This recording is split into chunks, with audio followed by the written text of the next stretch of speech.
الحمد لله وكفى وسلام على حبيبه المصطفى أما بعد فأعوذ بالله من الشيطان الرجيم بسم الله الرحمن الرحيم ومن أظلم ممن منع مساجد الله أن يذكر فيها اسمه وسعى في خرابها صدق الله مولانا العظیم۔ بارگاہ رسالت میں آپ صلی اللہ علیہ وسلم میں درود پاک کا ہدیہ پیش کریں۔ اللہم صلی علی سیدنا و مولانا محمد معدن الجود والکرم وآلہ واصحابہ الکرام وابنہ الکریم وبارک وسلم صلاة دائمة سرمدا ابدا۔ اللہ عز و جل قرآن عظیم میں ارشاد فرماتا ہے، اس سے بڑا ظالم کون جو اللہ کی مسجدوں میں اللہ کا ذکر کرنے سے روکتا ہے، وہ سب سے بڑا ظالم ہے۔ ومن اظلم ممن منع مساجد اللہ، اللہ کی مسجدیں، اللہ کا گھر اس کے ذکر پاک کے لیے ہوتی ہیں، اس کی عبادت کے لیے ہوتی ہیں، اور جو اللہ تبارک و تعالیٰ کے ذکر سے اور اس کی عبادت سے روکے، اللہ قرآن میں فرماتا ہے وہ سب سے بڑا ظالم ہے۔ میرے عزیزو، تاریخ اگر دیکھتے ہیں ہم تو ہر زمانے میں معرکہ حق و باطل ہوتا رہا ہے۔ باطل طاقتیں ہمیشہ یہ چاہتی ہیں کہ اللہ کے ذکر کو روکیں، کیونکہ طاغوت شیطان جس کا ذکر قرآن میں ہے وہ ہمیشہ سے یہ چاہتا رہا ہے کہ اللہ کا ذکر کرنے والوں کو روک دیا جائے، کیونکہ اس نے اللہ تبارک و تعالیٰ سے یہ وعدہ کیا، چیلنج کیا تھا، لَأَقْعُدَنَّ لَهُمْ صِرَاطَكَ الْمُسْتَقِيمِ، اے رب میں تیرے سیدھے راستے پر بیٹھ جاؤں گا، ثُمَّ لَآتِيَنَّهُمْ مِنْ بَيْنِ أَيْدِيهِمْ وَمِنْ خَلْفِهِمْ وَعَنْ أَيْمَانِهِمْ وَشِمَائِلِهِمْ، اور میں اس سیدھے راستے پر جو بھی گزرے گا اس کو کبھی سامنے سے آ کر بہکاؤں گا، کبھی پیچھے سے آ کر بہکاؤں گا، کبھی دائیں سے کبھی بائیں سے۔ اور اللہ تبارک و تعالیٰ سے شیطان مردود یہ کہتا ہے، وَلَا تَجِدُ أَكْثَرَهُمْ شَاكِرِينَ، تو تیرے بندوں میں شکر گزار بندے نہیں پائے گا۔ مطلب یہ ہے کہ ابلیس لعین مسلسل یہ کوشش میں ہے کہ اللہ تبارک و تعالیٰ کے بندوں کو اس کے ذکر سے دور کرے، اس کے شکر سے دور کرے۔ آج بھی وہ کیفیت ہم دیکھتے ہیں کہ سب سے زیادہ اللہ کے ذکر سے روکنے کے لیے جو شیطانی طاقتیں کوشش کر رہی ہیں، مگر میرے عزیزو یہ تمہارا امتحان ہے، تمہارا امتحان ایسا کہ کبھی یہ مت سمجھنا کہ تم خالی ہو، کیونکہ قرآن پاک اللہ تبارک و تعالیٰ 21ویں پارے میں فرماتا ہے، احسب الناس ان یترکوا ان یقولوا آمنا وہم لا یفتنون، کیا لوگ یہ گمان کر کے بیٹھے ہیں کہ وہ ایمان لے آئے تو ہم ان کو آزمائیں گے نہیں، یا ان کو چھوڑ دیا جائے گا؟ جو ایمان لایا ہوا بندہ ہے وہ آزمایا جائے گا۔ ایمان اگر تمہارے پاس ہے تو تمہیں امتحان سے بھی گزرنا ہی ہوگا۔ یہ ایمان کسی حلوہ پراٹھے کا نام نہیں ہے، کھا کر کے مست نیند سو جائے، پھر اسے اس دار فانی میں، اس دنیا میں امتحانات سے گزار کر کے اپنے ایمان کی کسوٹی کو دکھانا ہوگا۔ اسی لیے قرآن یہ بھی کہتا ہے کہ تمہیں کیسے کیسے آزمایا جائے گا، وَلَنَبْلُوَنَّكُمْ بِشَيْءٍ مِّنَ الْخَوْفِ وَالْجُوعِ وَنَقْصٍ مِّنَ الْأَمْوَالِ وَالْأَنفُسِ وَالثَّمَرَاتِ، ہم تمہیں آزمائیں گے کبھی بھوک سے، کھانے کی قلت سے، اور کبھی خوف سے، ڈر آئے گا تمہارے پاس، اور پھر اللہ تعالیٰ فرماتا ہے کبھی مال و دولت کی کمی سے، وَنَقْصٍ مِّنَ الْأَمْوَالِ وَالْأَنفُسِ، کبھی لوگوں کی جان چلی گئی ہو، کثرت سے تمہارے عزیز مر گئے، یہ بھی آزمائش ہے، اور پھلوں کی کمی۔ اللہ تعالیٰ فرماتا ہے یہ 5 چیزیں ہیں جو تمہاری زندگی میں آئیں گی اور تمہیں آزمایا جائے گا، اور ان کمیوں کے وقت تمہارا ایمان دیکھا جائے گا، تم کیا کہتے ہو۔ اور اللہ تعالیٰ فرماتا ہے جب کبھی تمہیں بھوک سے آزمایا جائے، خوف سے، ڈر سے آزمایا جائے، اور مال کی کمی سے آزمایا جائے، امتحان لیا جائے، تو اس وقت جو بندہ یہ کہتا ہے، اللہ فرماتا ہے انا للہ و انا الیہ راجعون۔ اللہ تعالیٰ فرماتا ہے ان لوگوں کو یہ بشارت ہے، ان صبر کرنے والوں کو یہ بشارت ہے کہ جب ان پر مصیبت آتی ہے تو یہ کہتے ہیں ہم اللہ ہی کے ہیں اور اللہ ہی کی طرف لوٹنے والے ہیں۔ یہ مصیبت کے وقت یہ جو 5 چیزوں سے آزمایا گیا ہے، ان آزمائش کے دور پر جو بندہ اللہ تبارک و تعالیٰ کی اس عطا پر راضی رہتا ہے وہ صبر کے ساتھ نکل گیا ہے۔ آج کے دور میں بھی میرے عزیزو بے شمار جانیں ہماری درمیان سے جا رہی ہیں۔ آپ کو اندازہ ہے موت اتنی عام ہو گئی ہے، اتنی عام ہو گئی ہے کہ اب لوگوں کو موت پر کوئی افسوس بھی نہیں ہوتا۔ ہر دن خبریں موت کی سرخیاں چھاپتی ہیں۔ 100-200 کی موت کوئی معنی نہیں رکھتی آج۔ فلسطین کے نہتے بچوں میں تقریباً 45,000 لوگ سال بھر میں مر گئے۔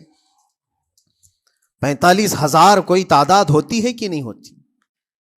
اتنی بڑی جانوں کا جو نقصان ہے یہ آزمائش ہے، اور یہ جانوں کے ذریعے سے آزمائش تھی۔ مال کی کمی کی آزمائش تو ایسی ہے، ملک شام، یمن، بہت سارے ایسے ٹوٹے پھوٹے علاقے، عراق، جہاں پر لوگ کھانا اور دوائیوں سے جوجھ رہے ہیں اس طرح سے کہ وہ گھاس کھانے پر مجبور ہیں۔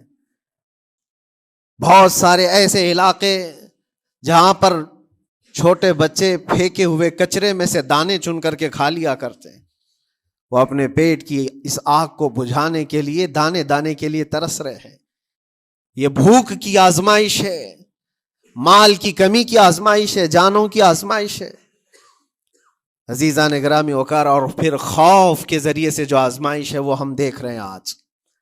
خوف ظالموں کے ذریعے سے تم پر مسلط کیا جائے گا۔ ہر آدمی ڈرا سہما ہوا، ہر آدمی اپنے اندر ایک ڈر لیے بیٹھا ہے کہ نکلوں گا تو کیا ہو جائے گا۔ ان سب کے درمیان اللہ کی بارگاہ میں سجدہ ریز ہونے کا نام ایمان ہے۔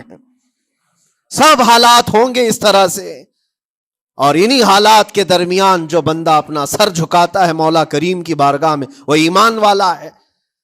آؤ اگر ایمان کی کمال کی مثال دیکھنا ہے تو کربلا کے میدان میں کون کون سی آزمائشیں تھی۔ بھوک کی بھی آزمائش ہے، پیاس کی بھی آزمائش ہے، جان کی بھی آزمائش ہے، خوف کی بھی آزمائش ہے۔ سب چیزیں ایک ساتھ کربلا کے میدان میں آئی۔ رسول اللہ کے گھرانے پر، اہل بیت پر وہ کیسا عظیم امتحان تھا جب وہ 72 لوگوں کا 82 لوگوں کا قافلہ بھوک اور پیاس سے جوجھ رہا ہو، 3 دن سے ان کے اوپر کھانا اور پانی بند ہو، اور ان شہزادوں کے ایمان میں ذرا برابر بھی فرق نہیں آتا۔ نہ ان کے ایمان میں، نہ حوصلے میں، نہ ہمت میں فرق آتا ہے۔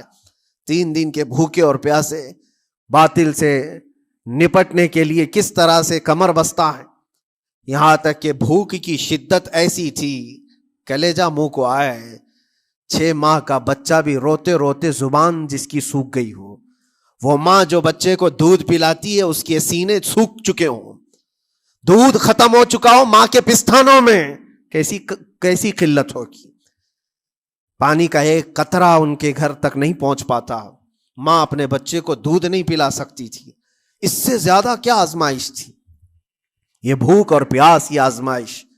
پھر جانوں کی آزمائش تو ایسی، اللہ اکبر، 56 سال کی عمر کا وہ شہزادہ عالی وقار، سیدہ کائنات فاطمۃ الزہرا کا نور نظر، امام عالی مقام سید الشہداء امام حسین رضی اللہ تعالیٰ عنہ، جب میدان کربلا میں لاشوں کو اٹھاتے تھے، کتنی لاشیں اٹھائی، کبھی بیٹے کی، کبھی بھتیجے کی، کبھی بھانجے کی، کبھی بھائیوں کی، کبھی عزیزوں کی۔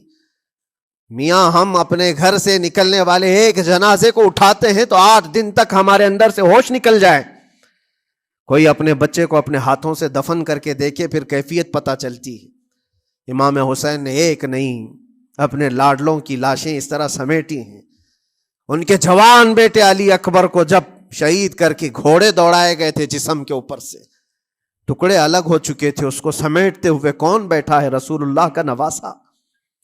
اور 6 ماہ کے بچے کو ہاتھ کے اندر ظالموں نے تیر سے ایسا مارا تھا کہ حلقوم پہ چلا گیا ہو، اور 6 ماہ کے علی اصغر کا خون جب امام حسین کے چہرے پر اچھل جاتا ہو، کسی باپ کے ہاتھ میں بیٹا وفات کر جائے اور پھر وہ لے کر کے خیمے میں آئے اور ادھر سے بلکتی ہوئی ماؤں کو اور بہنوں کو بھی دیکھے، ان میں بھی صبر کی تلقین دے۔ کبھی کبھار میں سوچتا ہوں اللہ یہ کیسے امتحانات سے گزرا تھا فاطمہ کا لال، کیسے امتحانات سے، بھوک اور پیاس کی شدت الگ، یہ جانوں کی شدت، جانوں کے جانے کا غم الگ، عزیزوں کی لاشوں کو اٹھانے کا بوجھ الگ، پھر اس پر 22,000 کا لشکر جرار سامنے، اس کا خوف لوگوں کے اوپر ڈالا جا رہا ہے۔ عزیزان گرامی وقار، یہ سب چیزیں کیا امام حسین کے قدموں کو ڈگمگا گئیں؟ کیا ان کے خاندان والوں کو بکنے پر مجبور کر دی؟ کیا انہوں نے سمجھوتے کر کے اپنا سب کچھ بیچ ڈالا؟ ایک خیمے کا بچہ بھی، خیمے کا ایک بچہ بھی امام حسین کا نکل کر کے آیا ہو تو مجھے تاریخ بتا دو۔ بلکہ تاریخ تو آج یہ کہتی ہے، سر داد نہ داد دست در دست یزید، حقا کے بنائے لا الہ است حسین، سر دے دیا مگر ہاتھ یزید کے ہاتھ میں نہیں دیا۔ حق تو یہ ہے کہ لا الہ کی جڑ کا نام حسین ہے۔ آج وہ امتحان قیامت تک کی تمہارے ساتھ ہوتا رہے گا، قیامت تک تمہارے ساتھ یہ آزمائش ہوتی رہے گی، کبھی بھوک سے، کبھی ڈر سے، کبھی جانوں کے نقصان سے، لیکن پھر تمہیں دیکھا جائے گا تم بکتے کتنے ہو، نکلتے کتنے ہو، ہواؤں کے پجاری کتنے ہیں، خواہشات نفس کو ماننے والے کتنے ہیں، اپنے کمفرٹ زون میں جینے کے لیے ایمان کا سودا کرنے والے لوگ کتنے ہیں۔ یہ آزمائش ہوتی رہے گی میرے عزیزو۔ ایمان اس کا نام نہیں ہے کہ تم گھر میں آرام سے بیٹھے رہو گے اور کوئی امتحان نہیں ہوگا، امتحان تو ہوگا، آزمائش تو ہوگی۔ آج جو بھی حالات ہیں اس پر میں یہی کہوں گا، ایک بات ہو سکتا ہے کروڑوں مسلمانوں کے دلوں میں آج یہ نروس پن آئے، اتنے برے حالات ہوتے ہیں، اللہ ہمارے ساتھ ہے یا نہیں؟ اللہ ہمارے ساتھ ہے یا نہیں؟ ایمان ہمارا صحیح ہے یا نہیں؟ اسلام صحیح ہے یا نہیں؟ یہ شک بھی شیطان تمہارے دل میں ڈالتا ہے۔ کبھی تمہارے اوپر مصیبتوں کے پہاڑ ٹوٹ جائیں تو شک ڈالتا ہے شیطان تاکہ تمہارا ایمان ڈگمگا جائے۔ میرے عزیزو، مسلمان ہونے کا مطلب یہ نہیں ہے کہ تم صرف محلات میں جیو گے اور تخت و تاج کے مالک ہی رہو گے، ایسا نہیں ہے۔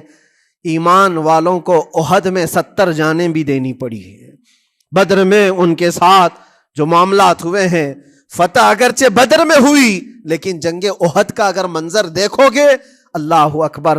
وہ رسول پاک صلی اللہ تعالی علیہ وسلم کے شہدائی صحابہ جب احد کے میدان میں کھڑے تھے، 70 صحابہ کی ایسے جانیں گئی ہیں، اگر میں تفصیل بتاؤں تو بہت لمبا وقت ہوگا۔ ایک صحابی ہیں حضرت انس بن نزیر، پورے جسم میں ایک انگلی کے علاوہ کچھ نہیں ملا، کچھ نہیں ملا، شہادت کی ایک انگلی سے ان کو پہچانا گیا۔ حضرت سعد بن ربیع، یہ ایسے صحابی ہیں جن کا پیٹ پورا پھاڑ دیا گیا تھا اور 12 نیزے مارے گئے تھے۔ وہ سید الشہداء امیر حمزہ بھی تو اسی احد کے میدان میں شہید ہوئے، جن کو بھالے سے مارا گیا اور چیر کر کے ان کا کلیجہ چبایا گیا تھا۔ عبداللہ بن جہش اسی میدان میں انتقال کیے ہیں، جن کے جسم کے 80 ٹکڑے کر دیے گئے تھے اور ہر ٹکڑے کا ہار بنا کر ظالموں نے پہنا تھا، ہار بنا لیا تھا جسموں کے۔ یہ سارے منظر احد کے میدان میں ہوئے، اور کون سے ایمان والے؟ وہ رسول اللہ کی اقتداء میں نماز پڑھنے والے، حضور پاک کے چہرے انور کو دیکھنے والے۔ جب ان کے ساتھ یہ آزمائشیں ہو سکتی ہیں تو ہم کون سی گاجر مولی ہیں؟ ہمارے ساتھ بھی آزمائشیں ہوں گی۔ جس کا جیسا ایمان ہوگا ویسا وہ امتحان بھی دے گا، اسی امتحان سے وہ گزارا جائے گا۔ مگر میں آج کروڑوں مسلمانوں کے دلوں کے بارے میں یہ بات کہنا چاہتا ہوں کہ اگر نروس پن ہے کہ یہ حالات ایسے کیوں ہیں، حالات ہر زمانے میں ہوتے رہیں گے۔ ستیزہ کار رہا ہے ازل سے تا امروز، شرار ابو لہبی سے چراغ مصطفی، ہماری تاریخ ہے، یہ تاریخ ہے میرے عزیزو۔ اللہ تعالیٰ قرآن میں فرماتا ہے تِلْكَ الْأَيَّامُ نُدَاوِلُهَا بَيْنَ النَّاسِ، یہ دن ہیں جو ہم لوگوں کے درمیان پلٹتے رہتے ہیں، کبھی تم بادشاہ بنو گے، کبھی فقیر بن جاؤ گے، اور آج جو تخت پر ہیں ہو سکتا ہے وہ کل ڈگر ڈگر گھوم رہے ہوں۔ آج جن کو طاقت کا نشہ ہے ہو سکتا ہے وہ بھیک مانگنے پر بھی مجبور ہو جائے. لیکن ایک بات یاد رکھنا، نروس پن اپنے دل میں آنے نہ پائے. ان حالات سے دیکھ کر کے گھبرا نہ جانا. ایمان تمہارا سچا ہے، اللہ کل بھی تمہارے ساتھ، آج بھی تمہارے ساتھ. بس تمہاری عبادت میں فرق آنے نہ پائے، تمہارے سجدوں میں کمی ہونے نہ پائے، تمہارے ایمان میں تزلزل آنے نہ پائے. اللہ ایک ہے تو ایک ہے، اللہ سچا ہے تو سچا ہے. میں نے اللہ کو نہیں دیکھا لیکن اللہ پر ایمان ضرور ہے. یہ یقین اور یہ عقیدہ تمہارا مضبوط رہے. ہاں ہمیں معلوم ہے، کچھ لوگ ہم سے پوچھتے بھی ہیں، اللہ تبارک و تعالیٰ پوری کائنات کا مالک جس نے ہر چیز پیدا کیا اور اس کی عبادت کرنے والے ہو آپ، لیکن پھر اسی اللہ رب العزت کی یہ مسجدیں کیوں ڈھائی گئی؟ کیوں مسجدوں کو ختم کیا جا رہا ہے؟ اللہ کے ذکر کو روکنے کے لیے طاقتیں پوری مسجدوں کو ڈھانے کی کیوں بات کرتی ہیں؟ پھر اللہ کچھ کیوں نہیں فرماتا؟ میرے عزیزو، یہ کائنات ہے جس کو اللہ نے اسباب پر بنا کر بھیجا ہے اور تمہیں عمل کے لیے بھیجا گیا ہے. تمہارا عمل دیکھنا ہے، تم کتنے پابند ہو، تم کتنے اپنی حفاظت کرتے ہو، تمہارے ایمان کی، تمہاری عبادتوں کی، تمہاری مسجدوں کی. تم مسجدیں خالی کر کے گھوم رہے ہو، فجر کی نماز میں اپنے گھروں پر سوئے ہو اور پھر اللہ کے گھروں کی حفاظت کی بات کر رہے ہو کہ مسجدیں ڈھائی جا رہی ہیں، مسجدوں پر آکرمن ہوتا ہے. یہ ساری باتیں کیوں؟ تم جب ان صفوں کو خالی کر دو گے، یہ مسجدیں چیخ چیخ کر پکارتی ہیں اللہ کی بارگاہ میں. پل بھر میں بنا لی، شب بھر میں بنا لی مسجد تو ایمان کی حرارت والوں نے. من اپنا پرانا پاپی تھا، بچپن سے نمازی بن نہ سکے. مسجدیں بڑی بڑی شاندار بنا لینا اور اس کو آباد نہ کرنا، یہ بھی تو ظلم ہے. آپ ان مسجدوں کی حفاظت کی جو بات کر رہے ہیں، ان مسجدوں کی حفاظت صرف کمیٹیاں بنانے سے نہیں ہوتی، نمازوں سے ہوتی ہے، اس کے اندر تلاوت قرآن سے ہوتی ہے. عزیزان گرامی، اور پھر یہ بات ان ظالموں کے لیے کہ اگر وہ ہاتھ لگا کر مسجدوں کو اٹھانا پھینکنا اس کو اپنی طاقت کا ذریعہ سمجھتے ہیں تو سمجھ لو تھوڑے دن کی بات ہے. اگر اسی کا نام طاقت ہے کہ عبادت گاہوں کو مسمار کر کے طاقت کے تخت کو بٹھایا جائے، تو یاد رکھنا بڑھتے بڑھتے بڑھتے تمہارا نشہ کہیں تمہیں فرعون نہ بنا دے. اور اگر فرعون بن گئے تو انتظار کرو، اللہ تعالیٰ بڑے بڑے فرعونوں کو صرف پانی سے ہلاک کرتا ہے. بہت بڑے بڑے نمرودوں کو اللہ تعالیٰ مچھر سے ہلاک کرتا ہے. وہ ابرہہ بھی تو آیا تھا جو کعبہ ڈھانے کے لیے آیا تھا، ہاتھیوں کا لشکر لے کر آیا تھا، جس کا ذکر قرآن پاک میں الم تر کیف فعل ربک باصحاب الفیل. اے محبوب، کیا آپ نے نہیں دیکھا ہاتھی والوں کے ساتھ اللہ نے کیا معاملہ کیا؟ پورا ہاتھیوں کی فوج لے کر آیا تھا کعبے کو ڈھانے کے لیے. ہوا کیا؟ کعبہ کو ڈھانے کے لیے اتنی خطرناک فوج تھی اور مکہ والوں میں لڑنے کی اتنی طاقت نہیں تھی. اللہ کریم نے ابابیل چڑیوں کی ایک فوج کو بھیجا. ہاتھی کہاں اور چڑیا کہاں؟ کوئی مقابلہ ہوتا ہے؟ کوئی مقابلہ ہے؟ تصور میں نہیں آتا. لیکن رب تبارک و تعالیٰ کا ایک دستور ہے، بڑی بڑی طاقتوں کو چھوٹی طاقتوں سے ہلاک کرتا ہے. چھوٹی چھوٹی سی چڑیاں ایک ہاتھ میں تمہارے آ جائے، ایک چونچ میں اور دو پاؤں میں کنکریاں لے کر آتی تھی، اوپر سے صرف وہ کنکریاں گراتی، ہاتھیوں کے پیٹ پھٹ جاتے اور آگ لگ جاتی تھی. اللہ تبارک و تعالیٰ کی طاقت کا یہ مشاہدہ، قوت کا ایک ہلکا سا اظہار جو مکہ کی ان وادیوں میں ہوا منا، اور اللہ تعالیٰ فرماتا ہے فَجَعَلَهُمْ كَعَصْفٍ مَأْكُولٍ. اللہ نے ان کو ایسا کر دیا جیسے کھائی ہوئی مرغی ہوتی ہے، نوچ نوچ کر کے کھا کر چھوڑی ہوئی مرغی ہو. پوری فوج کی حالت ایسی ہو گئی تھی. کعبہ مکرمہ کو ڈھانے کے لیے آئے، تب اللہ تبارک و تعالی ظالموں کو کس طرح سے نیست و نابود فرمایا. ہمیں یقین ہے میرے عزیزوں، اللہ تبارک و تعالی وہ ابابیل بھیجنے والا مولا آج بھی زندہ اور ہمیشہ زندہ رہے گا. وہ حی اور قیوم ہے، ہمیشہ سے زندہ ہے اور ہمیشہ زندہ رہے گا. لیکن تمہارا امتحان ہوتا رہے گا، تمہارا امتحان ہوتا رہے گا. اللہ کے نبی صلی اللہ تعالی علیہ وسلم کے لیے مدد آئی ہے تو اس کا مطلب یہ نہیں ہے کہ وہ صرف بیٹھ کر کے مدینے میں دعائیں کرتے تھے؟ نہیں، عمل کے میدان میں اترے بھی ہیں۔ صحابہ نے بھوک اور پیاس برداشت کی ہے، کتنے کتنے دنوں تک وہ ایک کھجور پر پورا دن گزارتے تھے، پیوند لگے کپڑے۔ حضرت ابو ہریرہ فرماتے ہیں ہم تو ایک جنگ سے ایسے واپس آئے تھے کہ ہمارے پاؤں کے پورے ناخن اکھڑ گئے تھے، پاؤں کے ناخن اکھڑ گئے۔ خندق کے میدان میں خود نبی پاک صلی اللہ علیہ وسلم اپنے ہاتھوں سے خندق کھودتے رہے، اور پیٹ پر پتھر باندھنا، یہ سب مشقتیں، اسٹرگل کیا ہے۔ پھر اللہ سے یہ دعا کیا مولا تو اپنی مدد بھیج دے، تو اپنے رحم و کرم کی بارشیں برسا۔ اور ہم یہاں مست کھا پی کر کے پھر دعا کرتے ہیں مدد آ جائے۔ تم نے محنت کون سی کی، کون سی مشقت کی؟ میرے عزیزو، اگر محنت و مشقت میدان میں اتر کر کرنے کا موقع نہیں ہے تو عبادتیں تو کرو اپنی پوری، اپنی نمازیں تو کمپلیٹ کر لو اور اللہ کو راضی کرو۔ اپنے گناہوں سے اگر وہ غضبناک ہے تو توبہ کرو۔ اور جاتے جاتے یہ بات بھی میں عرض کروں گا کہ آج جن لوگوں کو ایسا لگتا ہے کہ یہ کھیل تماشا ہے، ایک بات یاد رکھنا، کسی مسجد کے ختم ہو جانے سے یا مومن کے کسی کے ہار جانے سے ایمان کبھی ہارتا نہیں ہے، ایمان ہمیشہ جیتتا ہے۔ تھوڑی دیر کی تکلیف تو مومن کو ہو سکتی ہے، لیکن اس کے ساتھ ایمان ہے تو ہمیشہ سر بلند ہے۔ اس سے بڑی کوئی کامیابی کیا ہے؟ ہم نے دیکھا ہے کربلا کی تاریخ میں جیتا کون ہے؟ دنیا کی نظر میں، اس وقت کی میڈیا کی نظر میں، اس وقت کے جو کتے ہوں گے ان کی نظر میں یزید جیتا ہوگا، لیکن قیامت تک ہر مومن کہتا ہے بادشاہ است حسین، بادشاہ است حسین۔ ایمان کی جیت ہمیشہ ہے، اگرچہ وہ ٹکڑوں میں بدل جائے، اگرچہ وہ 1000 ٹکڑوں میں ہو جائے۔ آج بھی پھریرا لہرا رہا ہے تو حسین اعظم کا لہرا رہا ہے۔ اسی لیے یاد رکھو، صرف تخت پہ چڑھ کر بیٹھنے کا نام جیت نہیں ہے۔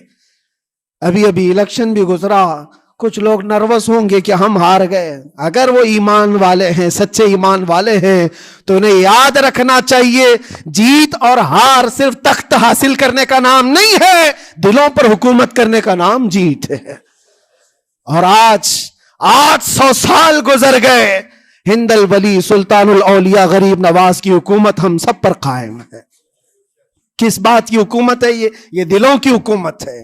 اور وہاں جو ہاتھ لگانے کی کوشش کر رہا ہے وہ اپنے ہاتھوں کو بچا لے، آگ تمہارا انتظار کر رہی ہے، آگ تمہارا انتظار کر رہی ہے۔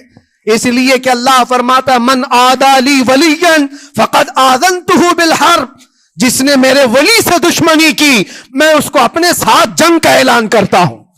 اور اب تعالیٰ سے جنگ کرنے کے لیے تیار ہو؟